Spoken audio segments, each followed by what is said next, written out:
अगर आप सभी परेशान हो जाते हैं कि बच्चों के लंच बॉक्स में क्या दें या फिर मॉर्निंग में क्या बनाएं, कुछ समझ में नहीं आता है, तो इस हेल्दी सी रेसिपी को एक बार जरूर ट्राई करें। तो यहाँ पर हम ले लिए हैं 2 कप गेहूं का आटा। आप चाहे तो 1 कप गेहूं का आटा 1 कप मैदे का इस्तेमाल कर सकते हैं। तो इसे हम आज बहुत ही ज्यादा ही हेल्दी बनाएंगे। तो यहाँ पर 2 कप गेहूं का आटा ले लिए हैं। अब इस पे हम डालेंगे 1 छोटी चम्मच नमक और साथ में यहाँ पर हम ले लिए हैं 1 बड़े साइज के बीटरूट को ग्रेट करके। आप चाहे तो इसका पेस्ट भी बना के ले सकते हैं। तो यहाँ पर ग्रेट किए हुए बीटरूट को हम आटे पे डाल देंगे। अब इसे हम अच्छी तरह से हम मिलाएंगे। तो यहाँ पर हम अच्छी तरह से हाथों से मसलते हुए आटे और बीटरूट को दोनों को अच्छी तरह से हम मिक्स करेंगे। और यहाँ पर हम अच्छी तरह से मिला चुके हैं। अब इस पे हम डालेंगे देसी घी। तो यहाँ पर हम 1 बड़े चम्मच डाल दे रहे हैं। आप चाहे तो ऑयल का भी इस्तेमाल कर सकते हैं। तो यहाँ पर घी डाल के और थोड़ी देर के लिए और हम मिला लेते हैं।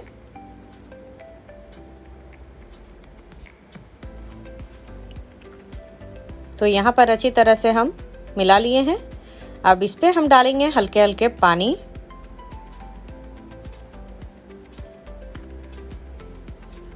और पानी डाल के हम एक सख्त सा आटे का डो तैयार कर लेंगे।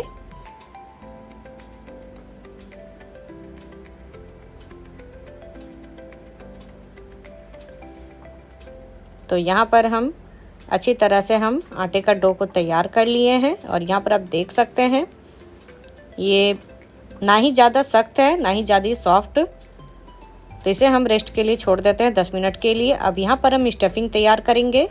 तो यहाँ पर एक बाउल ले लिए हैं। अब इस पे हम डालेंगे बॉइल्ड आलू। तो यहाँ पर 4 बॉइल्ड आलू को अच्छी तरह से हम मैश करके और ले लिए हैं।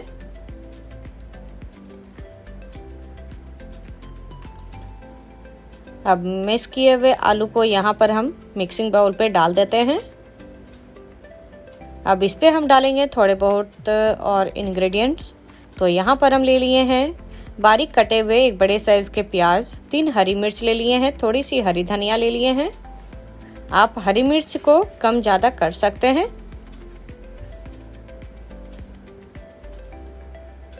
तो यहाँ पर हरी मिर्च और हरी धनिया भी डाल देते हैं।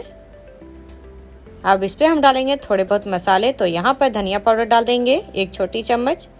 लाल मिर्च पाउडर यहाँ पर डाल देते हैं 1/2 चम्मच इतना। तो ये बिना तीखी वाली लाल मिर्च है। साथ में यहाँ पर हम डालेंगे आमचूर पाउडर 1.5 बड़े चम्मच। अजवाइन डाल देंगे यहाँ पर 1/2 चम्मच इतना। नमक डाल देंगे 1/2 चम्मच। अब इसे हम अच्छी तरह से मिक्स कर लेंगे।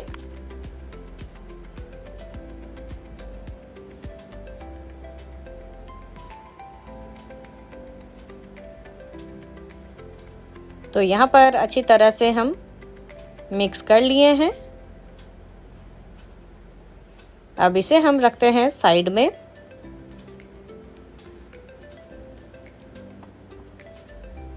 और यहाँ पर आटे के डो को हम एक लोई के इतना ले लेंगे और हाथ से थोड़े से हम अच्छी तरह से मिला लेंगे।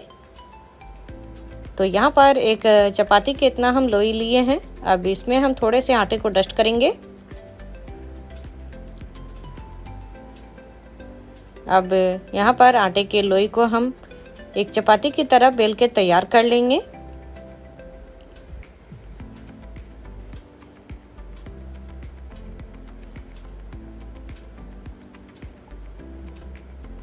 तो ये हम थोड़ी बड़ी साइज में ही चपाती को बेल के तैयार किए हैं।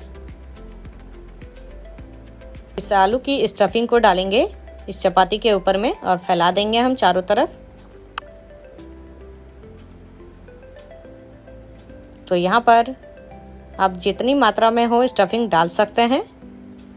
अब यहाँ पर हम चपाती को हाथ से उठाएंगे और धीरे धीरे करके इसे हम रोल करेंगे।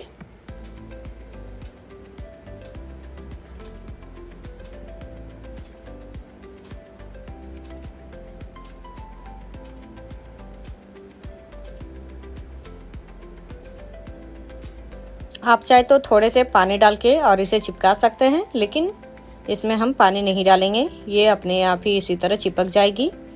अब चाकू की सहायता से हम इसे काटेंगे। आप चाहे तो थोड़े बड़े साइज में भी काट सकते हैं या फिर छोटे साइज में भी काट सकते हैं। तो यहाँ पर हम रोल को काट लिए हैं। अब यहाँ पर हम अलग कर देंगे सारे कटे हुए रोल को। और यहाँ पर एक पीस उठा के यहाँ पर हम थोड़े से हाथ में, आप चाहे तो घी भी लगा सकते हैं या फिर ऑयल भी लगा सकते हैं। तो यहाँ पर हम थोड़े से आटे लगाएंगे और इसे हम हाथों की सहायता से इसे हम थोड़े से दबा देंगे और चपटा टाइप का कर लेंगे। तो इसी तरह हम सारे आटे की चपाती को जो हम बना के रखे थे सारे चपटा करके रख लिए हैं। अब इसे हम एक प्लेट पे रख लेंगे।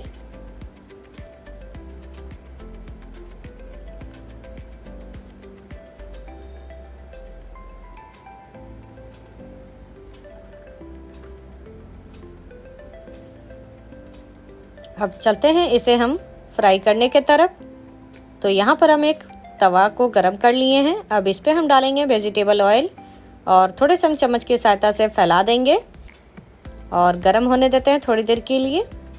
और यहाँ पर तवा अच्छी तरह से गरम हो गई है और ऑयल को भी हम फैला दिए हैं। अब इसके ऊपर में स्नैक्स को हम डाल देंगे। तो यहाँ पर एक एक करते हुए रोल किए हुए चपाती को डाल देते हैं।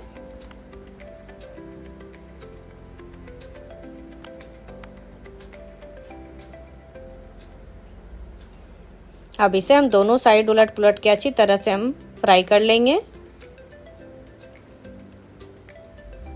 तो एक चम्मच की सहायता से यहाँ पर हम पलट देते हैं और ये एकदम दोनों साइड बहुत ही अच्छी तरह से फ्राई होके तैयार हो गई है, पक चुकी है एकदम। अब यहाँ पर हम गैस को ऑफ कर देंगे और इसे हम प्लेट में सर्व कर लेते हैं। और ये हमारा बहुत ही टेस्टी और हेल्दी बच्चों के टिफ़िन हो या फिर बड़ों के, या फिर आप शाम के नाश्ते पे भी बना के और सर्व कर सकते हैं। तो इस रेसिपी को आप ग्रीन चटनी के साथ में सर्व कीजिए। ये बहुत ही स्वादिष्ट लगती हैं खाने पे। और यहाँ पर आप देख सकते हैं ऊपर से हल्की सी क्रिस्पी और अंदर से सॉफ्ट। और इसे आप ग्रीन चटनी के साथ में यदि खाएंगे तो बहुत ही लाजवाब लगती हैं खाने पे।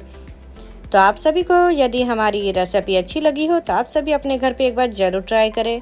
और हमारे इस वीडियो के नीचे लाइक, शेयर एंड सब्सक्राइब करना ना भूलें, साथ में कमेंट करना भी ना भूलें।